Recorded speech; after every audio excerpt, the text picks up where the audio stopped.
Jen. And we're a SpielMill. And this is a continuation of our top 100 games of all times. Number 41 to 50. Yeah. That's how it works. Or 50 to 41. That's how we count down. So, and we don't know what each other's lists are, so we're being surprised as we go. Yep. We last did this 2-3 years ago. We changed our approaches a bit.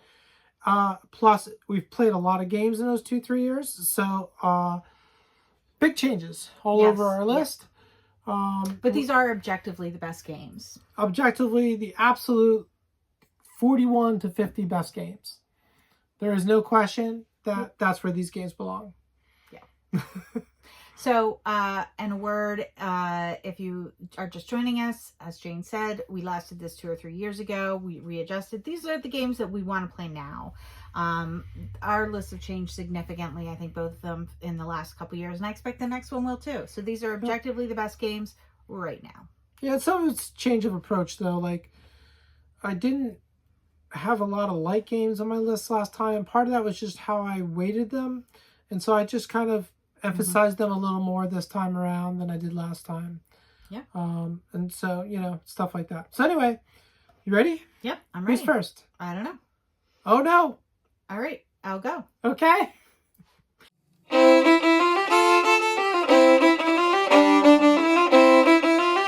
My number 50 is new to the list. Okay. It is by one of my favorite designers who appears a lot on this list, and that is Stefan Feld. And the game is Amsterdam. So this is part of the City Collection. We need to get these back to the table. We played through all of the City Collection that we owned at the time a couple years ago and really loved them. Amsterdam is high on my list. Really enjoyed, again, it's a Stefan Feld game, so it has a lot of what you'd expect. There's a lot of different things going on the board. I don't remember in detail about it, but I know there was sort of an area majority thing happening on the board where you were trying to get control of buildings. You were trading goods in the harbor that you would get from the warehouse. And there's a river track that you're trying to move up to have more influence and get more points by the end of the game.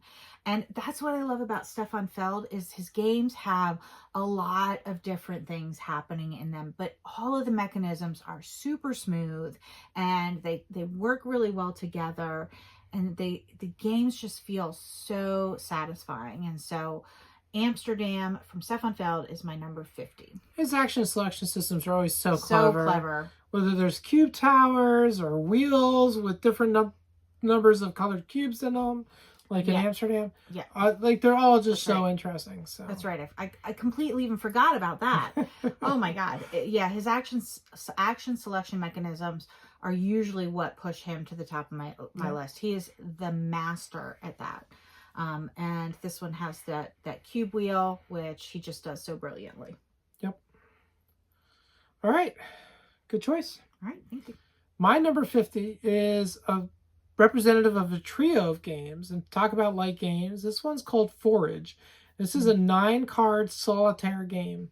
There's a series of these: Orchard, Grove, and Forage. They're all 9-card solitaire games.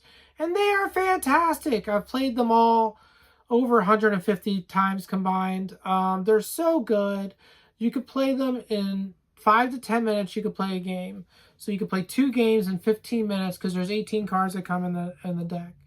And are just really fun. I sit there and watch TV and play Forage, you know, like, it's so fun.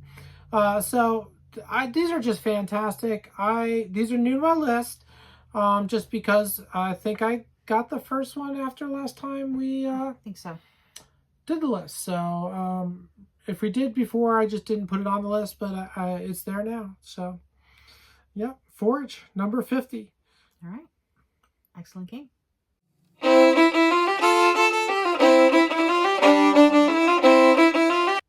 My number 49 is new to the list as well, and it is representative of several games. It's another sort of grouping, and that is the Post-Curious games, which we've talked about before. I have Emerald Flame as my my top of the Post-Curious list, and these are the sort of escape room puzzle type games that, again, I mentioned because I love these games. Post-Curious is, I think, the queen of this genre. Their games are very difficult and very, very clever, beautiful. The artwork tends to be just really incredible. The components are high quality. They are brain burny for sure. And I just love these. And Emerald Flame, I think, was the first one we did. And it remains my favorite. That it was, and probably because it was so original. Yeah. At the time, we hadn't played, like, after that we played the others, and I'm like, yeah, okay, this is Post Curious, but this blew my mind. Yeah, absolutely. With their puzzles. The rest of them are amazing too. There's one, is it Light in the Mist? It's tarot cards. Yeah. It's incredible. These guys are brilliant. They are absolutely brilliant. They are some of the, I think, best puzzle game designers out there right now. And if you like this genre, and you haven't tried any of their games, absolutely. And Light in the Mist might be a good entryway. But yeah, if you don't have a lot of experience, go Light in the Mist. If you have a lot of experience, you can go Emerald Flame or something. But Emerald Flame is very complicated, and so is Threads of Fate. Where we started, so, so yeah. So, all right, that is my number 49, Emerald Flame. Well, my number 49 is a crossover with something that you had on a previous list, but also a puzzle game and representative of multiple games, and that is the Vandermeer Dossier, the Medusa Report. This is a duo of games that's going to be a trio, is at least the plans, it's a continuous story between the two games. But it's a puzzle game, kind of like the Post Curious games, not quite as awesome, but very good. And you're solving puzzles, kind of like escape roomy, mystery solving, deduction. You know, the cover is not spectacular. It's not in a fancy box or anything, but it's well done. I like the way the box looks out. It looks like an old file. Like it does look like an old file from like the 1950s. It's just not super attractive. Like, yeah, it's not marketed. No, it looks like it's a dusty file that you pulled out of the archives. Exactly. So it's not. It's hideous, but in a good way, in a way that makes sense. But it's just funny. I don't know. But anyway, I really like these. I enjoyed these quite a bit. I think they were like around 80 for you or something. But but you definitely had them on your list. Oh, I love this series of games. And as you're talking, and I just mentioned Emerald Flame, I'm feeling like these should be higher on my list because this genre, I just love this genre, and it helps to have experience, especially with the more complicated ones. But really, there's no prep work. You open the box and go. And I love that. I love to be able to get that chunky of a game experience without having to learn any rules or have any rules overhead. You just sit down and you start solving. But it can be complicated. So like Post Curious are like the toughest ones, I think. This is a little bit below Post Curious in complexity. Yeah. But it's still pretty hard. It's not easy. So I would say. Yeah. We definitely end up having to go to hints. Yep. You know, at least once, if not a couple times a game on some of these more complex ones. Yep. Yeah. And there's no shame in that. Nope, not at all. Number 49, the Vandermeer Dossier, Medusa Report, whatever.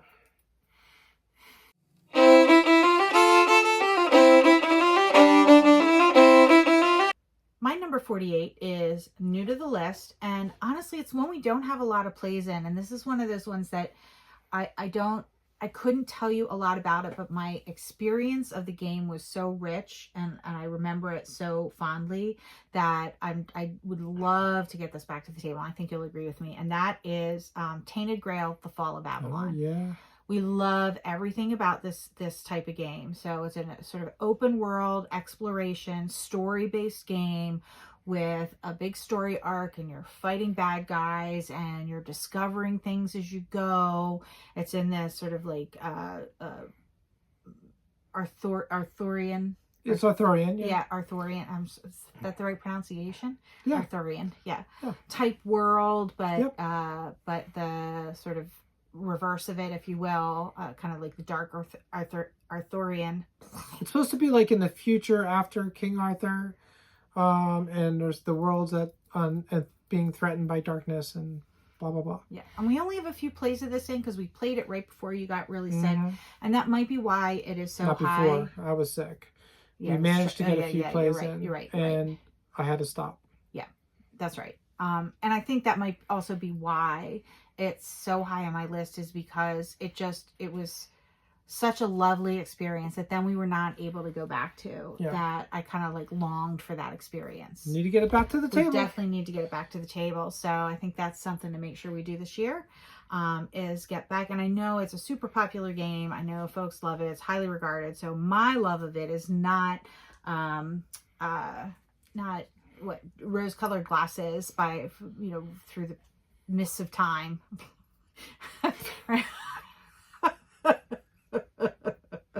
What other metaphors can we come up with? It's late. Anyway, yeah, that is my number 48, The Fall of Avalon, Tainted Grail. All right. My number 48 is a dropper for me. It dropped 36 spots. I had no reason. I think it's very thematic for me, and I think it'll climb back up when I play it more in person again. It's just been a while, and that is Wingspan. I love Wingspan. We recently played Wormspan and loved that. The spans are just great games. But I love Wingspan. I love birds. She loves birds more than me.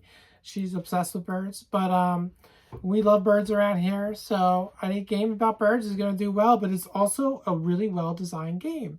Elizabeth Hargrave knocked it out of the park here. Really well-designed. Love the sliding worker where you trigger the actions as you go, and we play it a little bit tweaked rules so that we can fill up our bird sanctuaries more. We like to have nearly full boards when the game's over. Yeah, I don't like how you drop a worker every round, so by the fourth round you've got, you know, 4 less workers. We hate that. Yeah, we're not so we don't drop any workers when we play in person. So, yeah, it's just fun. We really enjoy this game quite a bit. So, yeah, what can I say? Great game. A little bit of an engine builder. Not quite a gateway game, but still, because of the theme, newer players who love birds can get into it. Yeah, it's fun. Wingspan, number 48.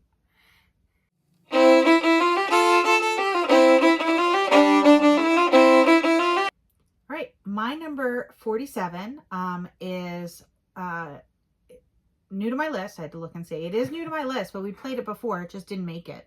But upon replay, realize how fantastic this game is, and that's The King's Abbey. Oh, yeah. Good one. We tweaked it a little bit. It was a Kickstarter game. It probably would have benefited from another round of development or two. There's a couple things in it that don't quite work, but we house ruled it, and with that little tweak, the game just becomes fantastic. It is you're building up your abbey in the, I don't know, it's like 11th century or something. Yeah, the 11th century, and you're sending knights out on quests, and or sending them on, not quests, the crusades. You're sending them out to crusades, so yay, crusades. And they can, you know, bring back spoils of war or die in the battlefield or whatever. You've got to make sure that you're building up your defenses so that when you're attacked, your castle doesn't fall. There's just so many things going on in this game. We really, really enjoy it. Unfortunately, this is the only game that the designer, whose name I did not write down, but it'll be below, it's the only game he designed, which is such a shame because it is so good. He showed so much promise. Again, needs a few tweaks, but in general, for a first game out of the gate, really spectacular game. And I think you can still get it on the secondary market. It's hard to get, but you can get it. Yeah, it's certainly out of print in the primary market. And I love this one. It's super thematic. It's great. Fantastic game. All right, that is my number 47, The King's Abbey. My number 47 is from one of our favorite designers. It is one of their newer games, and that is Black Forest from Uwe Rosenberg. I love Black Forest. This is so good. You have different workers you hire in different towns. You're moving around. You're making glass. You got resource wheels that you're managing. There's 2 of them, right? That's this game? There are 2 of them. They blur together for a sec. And then... you know, you got your farms, your glass workshops and your farms, and you're building those up, and you're adding buildings. And I like how the buildings are in this. Like in some other ones, like one of the challenges I have with Agricola, and I love Agricola, is all the cards, and I just have trouble mental capacity because of my illness, learning them all in the game. and figuring out what they do. And I don't play enough to remember them all. In this one, you have like 42 tiles, but they're always the same 42 tiles. Now they can be flipped to the one side or the other, but I like the finite number, but there's still a lot of possibility. It works really well for me. So I do like that a lot. They're also the building tiles are really well organized. They're on these boards where each row has 3 building tiles, and it's like these 3 building tiles will help you get water. This row, these 3 building tiles will help you get gold. This row, these 3 building tiles will help you get stone. It's that organized. It's so good. Is there gold in this game? I don't remember. But that's the point, is that it's just highly organized and help you get animals, whatever. So it's so good. Definitely one of my favorites now, and it comes into my list at 47. So good. 47 is really high. It is. And yeah, Uwe is one of our favorite designers. He just knocks it out of the park every time.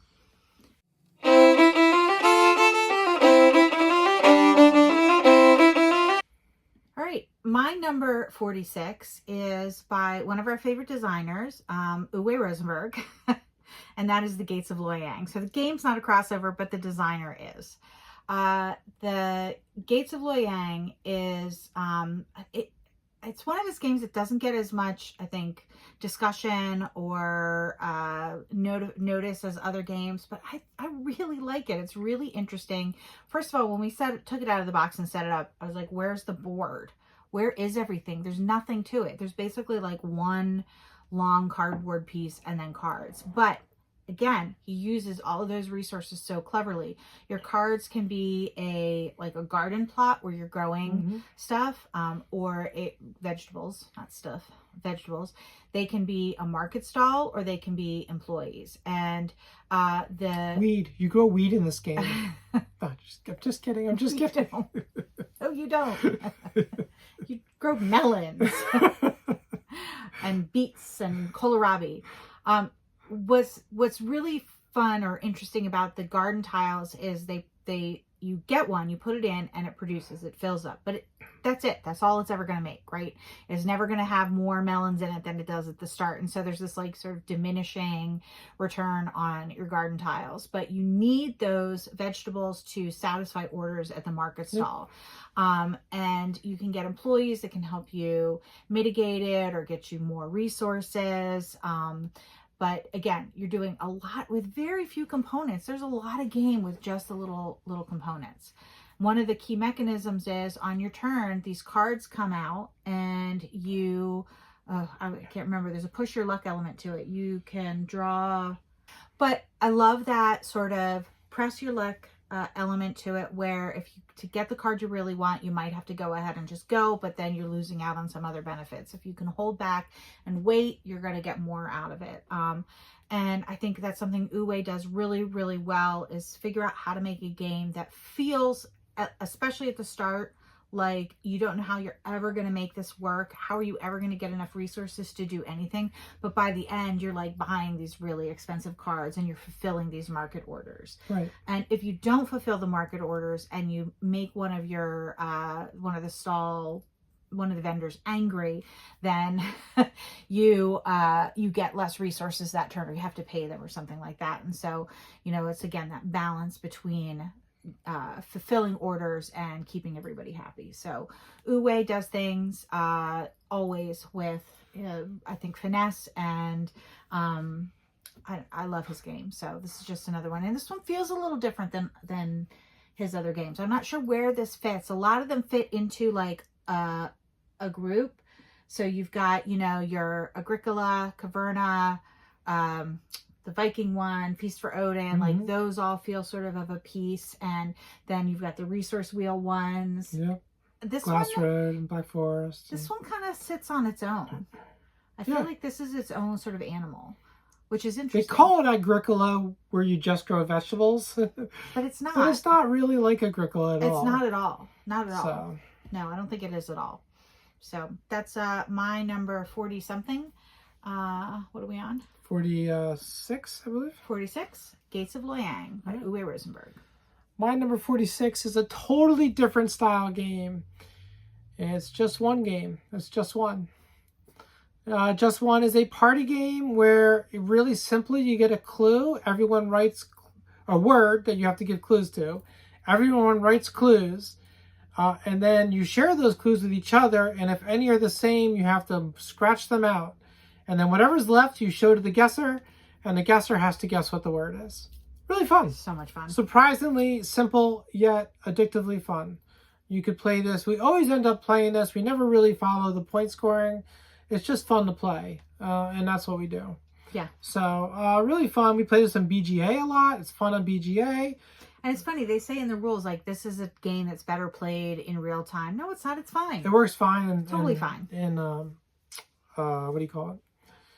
Turn-based. Yeah. Turn-based. It works fine at least for us. So, yeah, Just One's a fantastic party game. It's, is it my highest ranked party game? No, it's not. But it's definitely one of my higher ranked party games. So, number 46, Just One.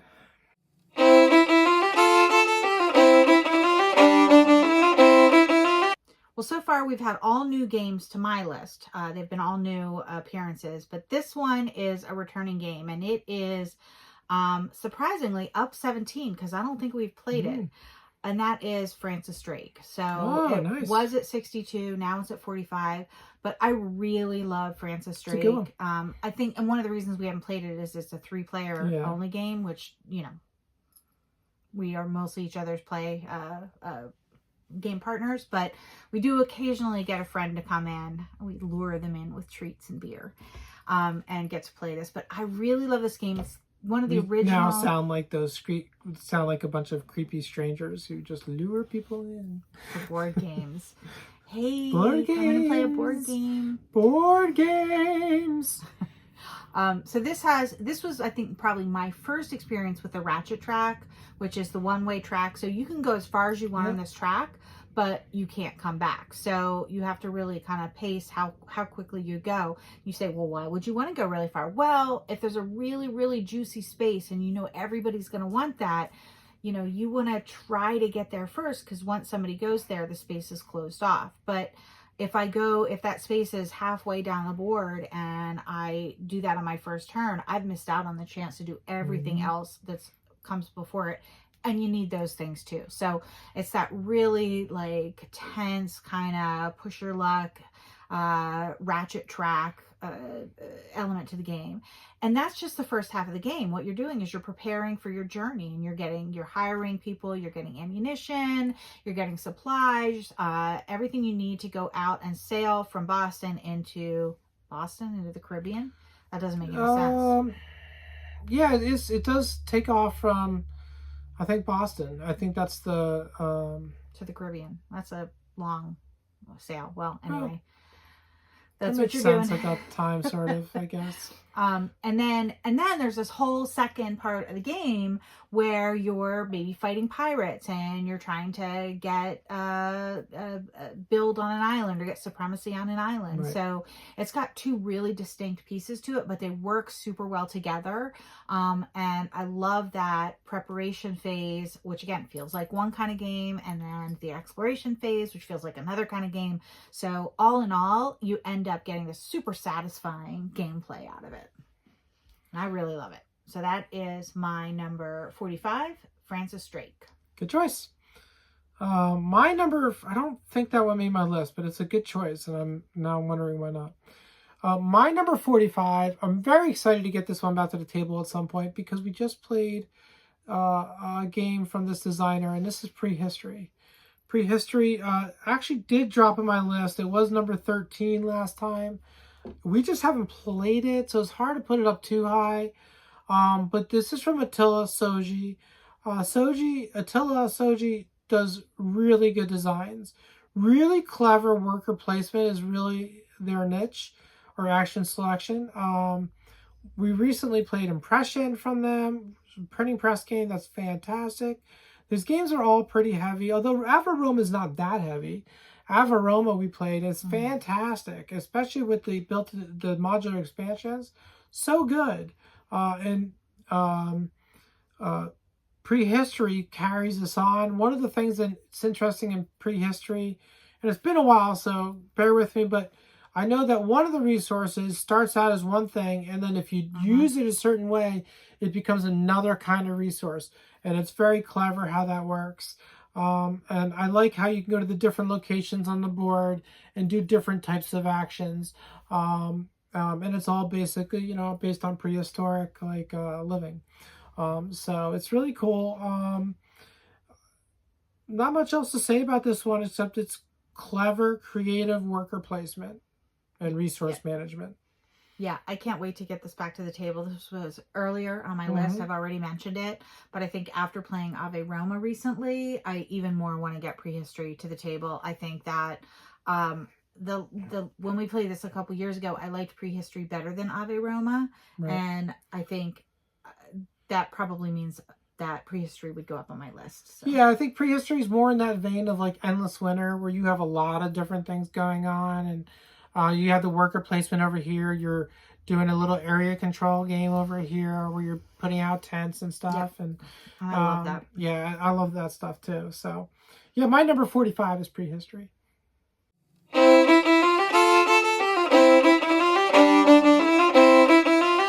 My number 44 is down 19. It was at 25, which is all I saw when I first looked at my list over here. And it is from another one of our favorite designers. I would say probably top 3 designers, maybe 4 if we want to, maybe 5 actually, top 5 designers. And that is Vital Lacerda, and it's The Gallerist. This used to be super, super high on my list. It was my favorite Lacerda game for a long time. I don't think it is anymore, but to be honest, I can't remember. But I suspect there's something higher. But this was our intro to Lacerda, and it was such a great way to get into it. First of all, it's gorgeous. What a beautiful game. Stylish, sleek, art by, what's his name? Ian O'Toole? Yes, art by Ian O'Toole. So it's got that sort of sleek feel to it. Like pastels and whatnot. Some of the meeples are pink, which I love. But it's also like this really heavy Euro, this worker placement Euro. One of the things I love about this game that I think is just so clever, and I think more people are starting to do this type of thing, is when you go to a location for the worker placement, you can go if there's somebody already there, but it bumps them out. And if it bumps them out, they get something for that. So it mitigates the sort of bad feeling when you're bumped out of a spot. In fact, you want somebody to knock you out, right? And it also means that you're thinking twice about like, well, do I want to go there? Because that's going to give Jane a benefit. Maybe I want to wait till the next round after this to do that so that she doesn't get the benefit of me going to that location. And there's that like push-pull there. I just, it's so elegant. It's so sleek. It's so, the gameplay is so smooth. It's a very heavy, complex game, as Lacerda does, but it is gettable. It makes sense. Everything is sort of logical. And I think it's probably a good gateway Lacerda game too, for that reason. You know, you're trying to make art more valuable, make your painters more famous so that your paintings are worth more, and you're marketing them. And it's wonderful. Love this game. So that is my number 44, The Gallerist. All right. Good choice. My number 44 is new to the list. It's one we played for the first time this year. Really enjoy this cooperative game with asymmetry, and it's Defenders of the Wild. Defenders of the Wild is a really cool game where there's these mechs who are invading the forest and cutting it down and destroying the wild, and you're fighting back. And so you're trying to defeat the mechs, you're trying to push them back, you're trying to get rid of pollution, you're trying to rewild areas. It's got a pandemic-y sort of mode where you take actions and something bad happens. Then you take actions, something bad happens. But it's got this cool asymmetry where each person has their own character with their own cards. And it's not quite a deck builder, but you have your own cards. And it's just cool how it plays out with your different abilities. really had a lot of fun with this. Yeah, I agree. I'm not sure it made my list just because it was so new, although there are a lot of new games on here. But it really is wonderful. And the theme is great. So it's got, like you said, that pandemic feel with a really lovely theme. Yeah, it's from the designers of Block by Block and Henry Audubon Parks. So, good designing crew and good stuff. Yeah, so that's my number 44 is a wonderful cooperative forest defense game called Defenders of the Wild.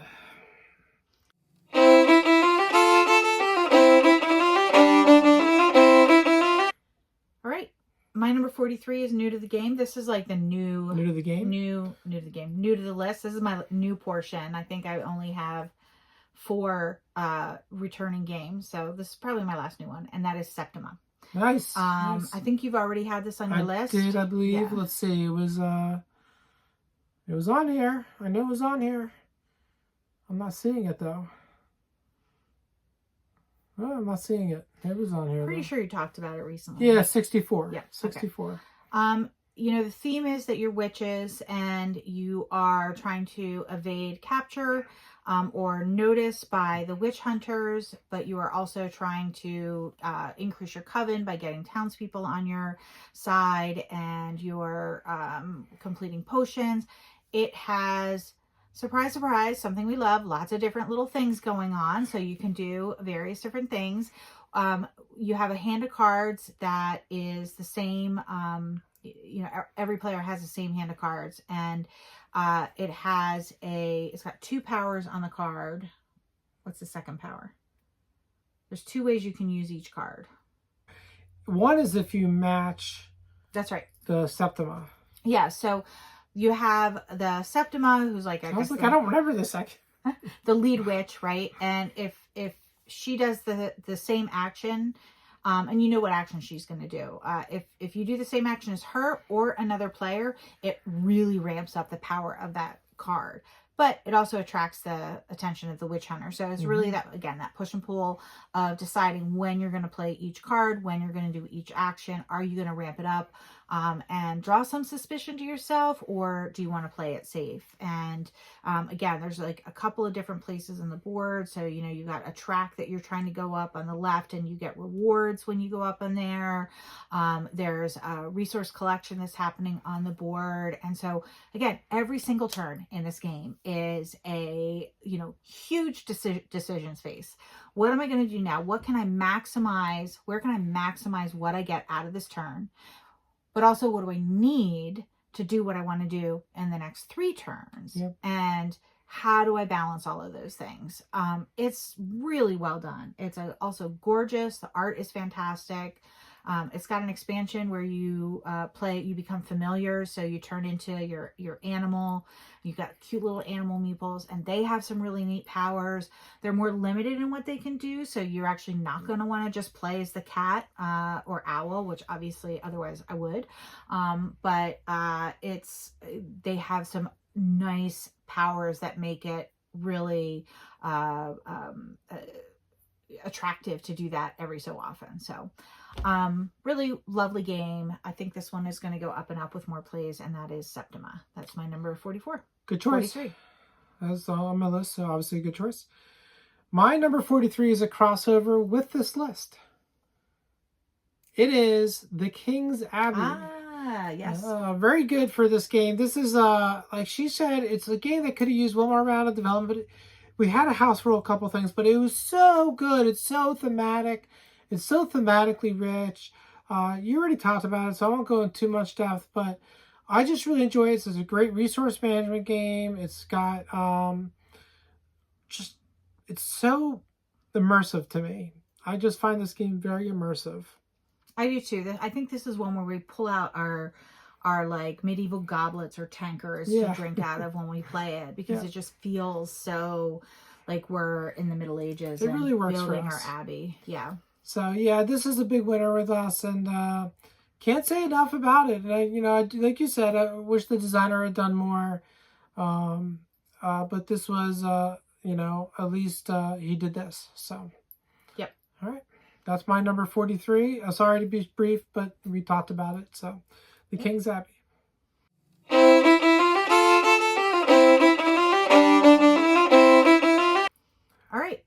my number 42 is down. It was at 28 last time.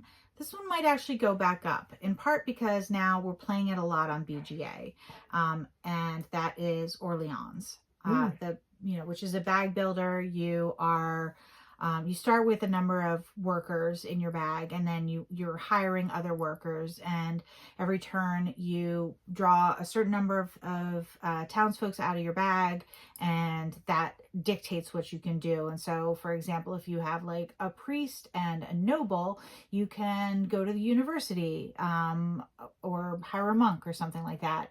But you need a farmer and a sailor in order to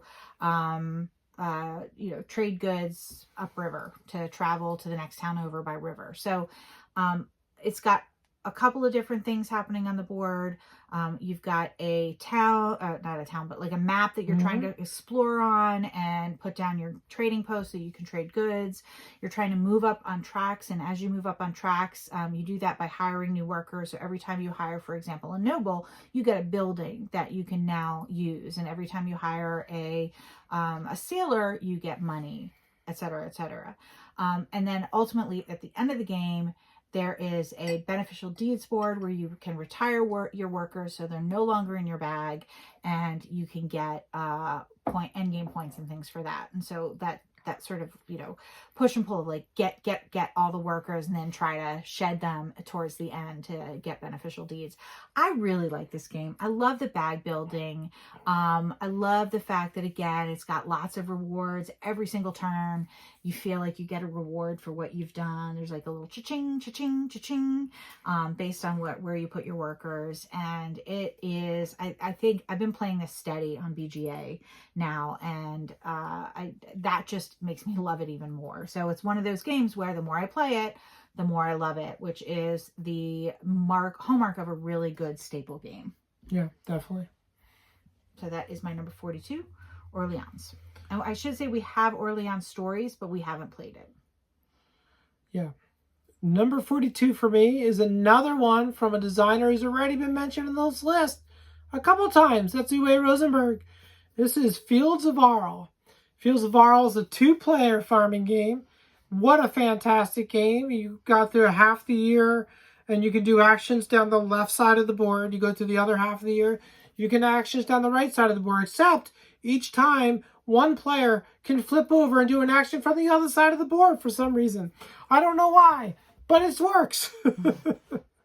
You can travel to different locations, and you get exchange, basically that you do goods exchanges as if you're trading with those locations. You can get different farm equipment, which helps you out. You can build buildings, which are pretty cool, and can be quite powerful and get you a lot of points or resources. You're managing like 7 different resources on a sliding scale. This is like the precursor pre-wheel, so there's no wheel. Right. And, he's like, let's make it round. You got to feed your people, because that's a Uwe thing, and that's actually an important thing in life, I hear. So they say. So yeah, this is it's just another great Uwe game. This is about the region from where he hails originally, I believe.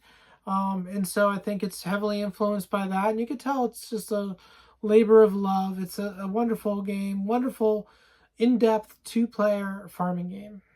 Yeah, this is a great one. I don't even know if this is on my list. I feel like Uwe himself could just be like, number 10 is Uwe Rosenberg.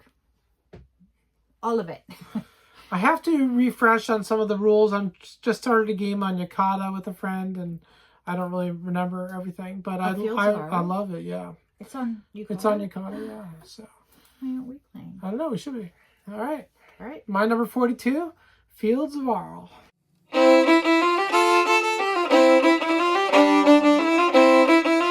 My number 41 is exactly where it was last time. I can't believe it. It's 41. That's it was 41 last time. It's 41 this time. However, we just marathoned it, and I think it is higher. It would go higher if I were doing this list today, and that is Spirit Island. Oh yeah. We really, really enjoyed it. The last time we played this, I was much greener gamer, and I thought I was pretty experienced, but I was like, this is so hard.